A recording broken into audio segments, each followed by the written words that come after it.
या फिर वो आईपीओ के बाद फंसा देता है, जैसे आपको देखने को मिलता है Paytm, LIC, Nykaa, Zomato.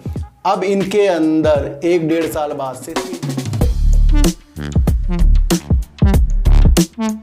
Company IPO से पहले कुछ वर्क करती है, उसकी वैल्यू उस अनुसार है, लेकिन जब वो ही कंपनी लिस्ट हो जाती है तो कहीं ना कहीं उसकी वैल्यू फिर शेयर प्राइस के अनुसार निकलती है कि जो शेयर प्राइस को जानते हैं निवेशक हैं वो उस वैल्यू को किस तरीके से किस मूल्य पर रखेंगे। या तो वो शेयर बड़ी तेजी के साथ ऊपर भागता है या फिर वो आईपीओ के बाद फंसा देता है, जैसे आपको देखने को मिलता है पेटीएम, एलआईसी, नायका, ज़ोमैटो।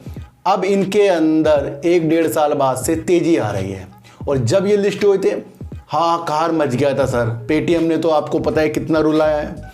तो मुझे लगता है कि जो इस तरीके से 2-2 हज़ार में आईपीओ खुलते हैं, रेट आते हैं, जैसे पेटीएम का आपको पता है इतनी करीबी आया था, तो वो फिर आपको कितने नीचे तक मिला है सर। ध्यान रखिए, ज़रूरी नहीं कि आपको सारे आईपीओ लेने के चक्कर में रहना है। फिर आप कहोगे सर मैं तो आईपीओ के टाइम से फंसा हूँ, एलआईसी में आईपीओ के टाइम से हूँ।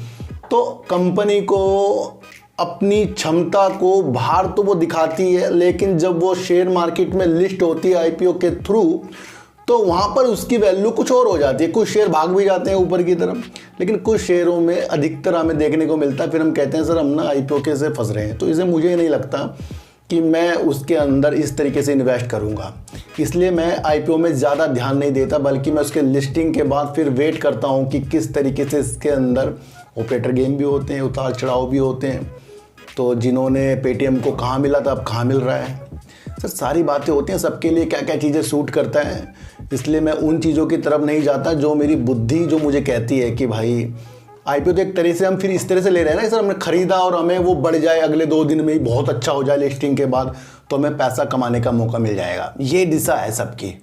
इस दिशा से कंपनी को देख के हम कहाँ इन्वेस्टमेंट कर रहे हैं, हम तो कर रहे हैं कि वो जो हमारा पैसा लगा है, एक लॉट जो लगा है वो कहीं गुना हो जाए, तो उसके माध्यम से हम इन्वेस्टमेंट करते हैं। तो वहाँ पर काफ़ी चीज़ें आपको देखनी चाहिए कि उसको अपने अलग प्राइस के अंदर आने दो, यानी कि वो लिस्टिंग होता है तो उसके बाद वो देखने को मिलेगा कि 1-1.5 साल में वो कहाँ तक के जा रहा है। तो उन स्थितियों को भी आपको जान लेना चाहिए।